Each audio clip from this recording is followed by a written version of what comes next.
Halo Sobat ABS, hari ini kita akan membuat kitchen cabinet bawah. Ayo bikin sendiri.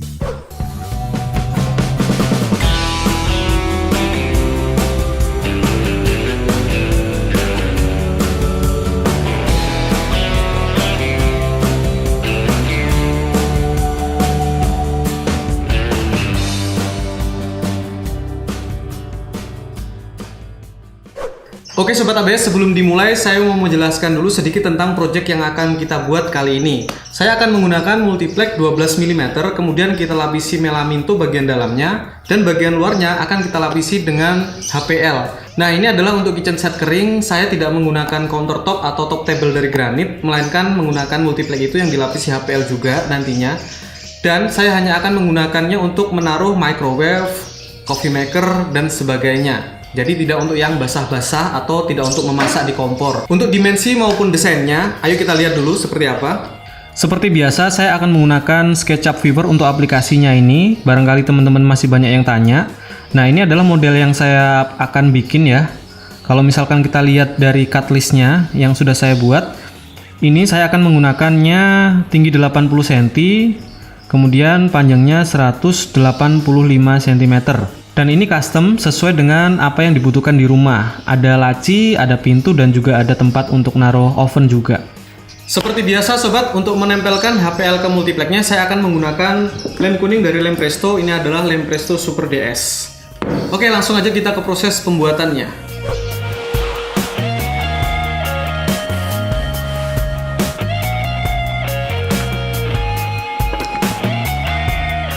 Oke Sobat ABS, balik lagi di Ayo Bikin Sendiri. Untuk memulai project ini, saya memasang atau menempelkan melaminto ke multiplex 12 mm menggunakan lem Presto Super DS. Ini saya lakukan penempelan di full multiplex dan melaminto agar nanti lebih mudah, tidak terlalu banyak melakukan proses trimmering lagi. Jadi tinggal kita potong aja, belah sesuai dengan ukuran yang kita mau. Memang lebih susah menempelkan bidang besar seperti ini, tapi kalau ada temennya akan lebih mudah. Selanjutnya kita trimmer ujung-ujung lebihan dari melaminto tadi menggunakan mesin trimmer. Dan untuk project ini saya butuh minimal 2 multiplex yang sudah dilapisi melaminto ya, untuk bagian body-body dan pintu. Selanjutnya kita set ketinggian mata pisau table saw dan kita atur flange di lebar 55 cm. Lalu saya potong melaminto ini, potong secara rip cut ya, sesuai dengan desain yang sudah saya buat. Saya butuh memotong 2 multiplex tadi itu, jadi ada 4 buah papan multiplexan sudah melamintoan yang lebarnya 55 cm-an. Lalu saya cross cut di 182 cm, kita garis dulu, kita ukur. Kemudian saya gunakan cross cut sled, cross cut jig seperti ini di table saw. Saya potong langsung tumpuk 2, jadi biar lebih enak nanti. Kemudian 80 cm ini saya pakai untuk bagian kanan kirinya kabinet. Nah, setelah jadi, saya sudah punya 2 buah papan untuk bawah, atas, dan juga 2 buah papan untuk kanan dan kiri. Lalu saya kasih frame untuk bawah, ini sebagai sepatu bawah ya, supaya nanti lebih tinggi bagian bawahnya. Untuk memasangnya saya gunakan lem, kemudian saya pocket hole menggunakan sekrup dari bawah seperti ini, jadi tidak terlihat dari depan. Nah, bagian bawah sudah dikasih sepatu, sudah jadi, atasnya sudah melaminto. Lalu saya rakit untuk bagian kanan dan kirinya. Untuk merakit ini saya gunakan bantuan lem agar nanti hasilnya lebih kuat. Di paku tembak sementara saya countersink menggunakan bor dengan mata countersink, kemudian saya lakukan proses penyekrupan. Lakukan ini kedua sisi untuk kanan dan kiri. Nah, untuk bagian atas ini saya gunakan bantuan spring clamp seperti ini untuk bantu megangin sementara.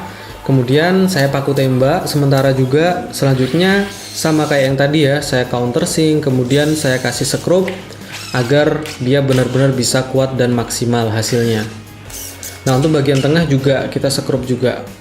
Nah, hasilnya seperti ini ya, kurang lebih. Setelah itu jangan lupa dicek diagonalnya agar benar-benar siku. Lalu berikan bagian belakangnya. Ini saya menggunakan tutup belakangnya itu melaminto juga 3 mm yang dipaku tembak aja. Saya rasa sudah cukup ya, karena tidak untuk digantung juga. Dan saya kasih topi bagian depan. Ini topinya lebar 4 cm. Saya kasih lem lalu dipaku tembak. Jadi nanti top tabelnya bisa lebih tebal kelihatannya. Untuk kabinet paling kiri, saya tambahkan lagi sekat seperti ini untuk bagian laci-laci nantinya. Jadi untuk laci sudah ada sekatnya sendiri.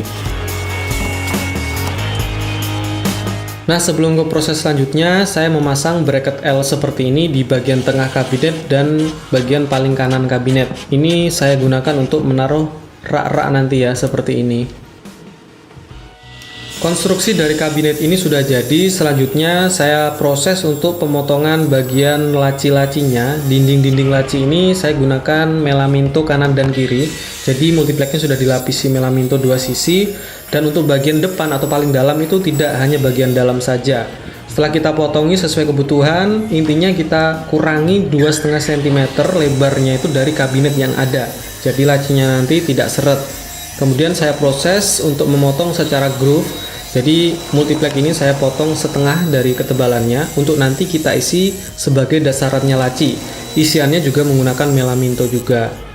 Selanjutnya kita rakit ya. Saya menggunakan lem, kemudian dipaku tembak, lalu diperkuat juga dengan sekrup. Nah, sekrup yang saya pakai di sini adalah sekrup yang warna putih karena memang sekrupnya ini akan berada di permukaan yang sudah di finishing biar lebih rapi. Lalu saya potong melaminto untuk bagian dasarannya laci tadi. Di sini saya menggunakan table saw untuk pemotongannya. Dan untuk perakitannya tinggal kita slide masuk ke dalam sela-sela yang sudah kita potong tadi. Lalu kita tutup dengan melaminto juga bagian depan, tetapi hanya tidak terlalu lebar ya, tidak selebar yang dinding-dinding kanan kiri. Jangan lupa diberi finishing juga untuk bagian edgingnya, warnanya kita samakan dengan warna putih melamintonya. Oke, setelah itu lacinya sudah jadi, saya potong lagi untuk bagian pintu-pintunya. Ini adalah multiplek 15 mili yang sudah saya lapisi melaminto 3 mili, jadi ketebalan pintu ini 18 mili secara total. Setelah dibelah, lalu kita cross cut, termasuk untuk bagian top laci ya. Jadi saya punya top laci 3, 2 pintu yang di tengah, dan 2 pintu kecil yang ada di paling kanan kabinet.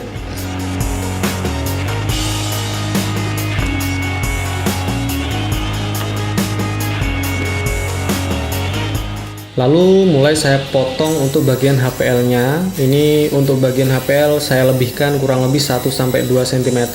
Saya menggunakan table saw, termasuk cross cut-nya saya menggunakan table saw juga.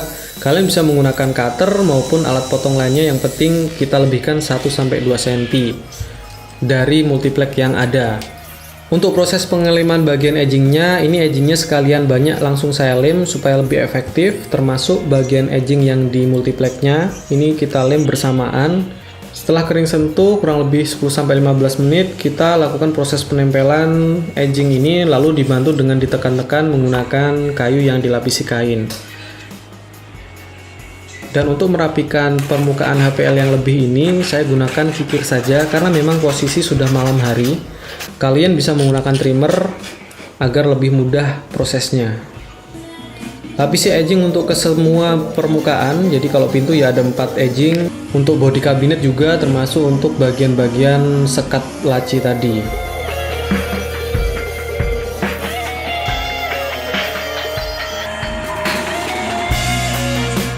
Nah, sekarang kita sudah mulai masuk ke proses penempelan HPL. Saya menggunakan lem kuning dari lem Presto. Ini adalah lem Presto Super DS. Lem dengan neoprene kontak adhesif ini sangat cocok sekali untuk HPL, untuk menempelkan veneer, PVC edging, PVC sheet, triplek, MDF, dan lain sebagainya. Cara aplikasinya gampang banget. Kalian bisa bersihkan dulu multipleknya supaya tidak banyak berdebu, lalu kita aplikasikan lem ini. Kemudian di dua permukaan juga kita lapisi, di multiplek dan di HPL. Lalu kita diamkan kurang lebih 15 menit, 10-15 menit sampai lem ini kering sentuh, dan baru kita tempelkan kedua permukaan tersebut. Dibantu dengan kayu yang dilapisi kain, lalu saya tekan-tekan dan kita potong menggunakan kikir lagi untuk bagian lebihan HPL ini. Bagian pintu dan top drawer laci sudah saya lapisi HPL. Sebelum masuk ke proses tusir, untuk pintu saya kasih bor. Ini menggunakan bor Forstner bit ukuran 35 mili untuk engsel sendok. Selanjutnya untuk lacinya saya pasang salah satu rel lacinya itu di laci ini. Kemudian saya gunakan stopper agar rel lacinya bisa rata dengan permukaan laci. Lalu kita sekrup. lakukan proses ini ke semua laci yang kita punya. Nah, keesokan harinya saya mulai proses untuk menempelkan HPL ini pada bagian bodi untuk kanan kiri dan juga top table-nya. Masih sama, saya menggunakan lem kuning dari Lem Presto. Ini adalah Lem Presto Super DS. Kalian bisa cek Tokopedia ataupun Bukalapak untuk mencari lem ini ya, atau langsung kontak di Instagramnya @lempresto.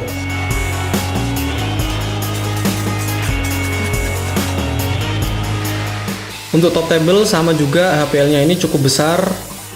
Kita berikan lem di HPL-nya, kita berikan Lem Presto Super DS untuk bagian bodinya juga. Setelah itu kita tunggu kurang lebih 15 menit. Setelah kering sentuh, baru kita gunakan kayu-kayu strip seperti ini saat kita hendak menempelkan HPL-nya. Kita posisikan sampai benar-benar pas, lalu kita tempelkan. Setelah itu jangan lupa ditekan-tekan dan sisanya kita bersihkan menggunakan kikir. Jadi proses manual lagi yang saya pakai di sini. Kalian bisa menggunakan mesin trimmer, dan untuk tusirnya kalian bisa cek video di pojok kanan atas ini untuk detailnya, karena di sini saya tidak menunjukkannya secara detail karena saya sudah bikin video detailnya.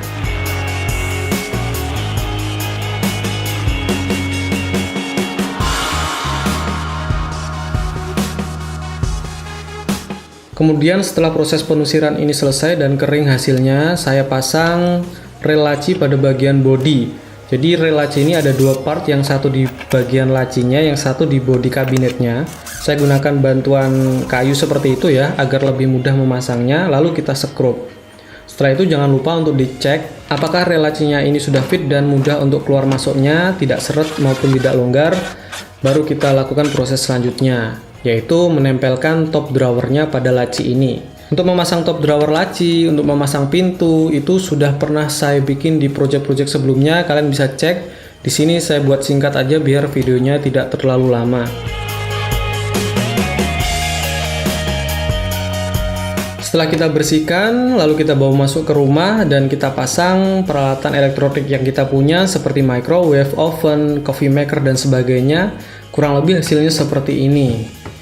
Oke Sobat ABS, terima kasih banget untuk kamu yang sudah nonton video ini dari awal sampai habis. Kalau kamu punya pertanyaan, silahkan DM saya di Instagram di abs_furniture, follow di sana. Dan kalau kamu mau nanya-nanya seputaran project yang sedang kukerjakan ini, kamu bisa isi kolom komentar dengan berbagai macam pertanyaan. Nanti kita bahas bareng-bareng di situ.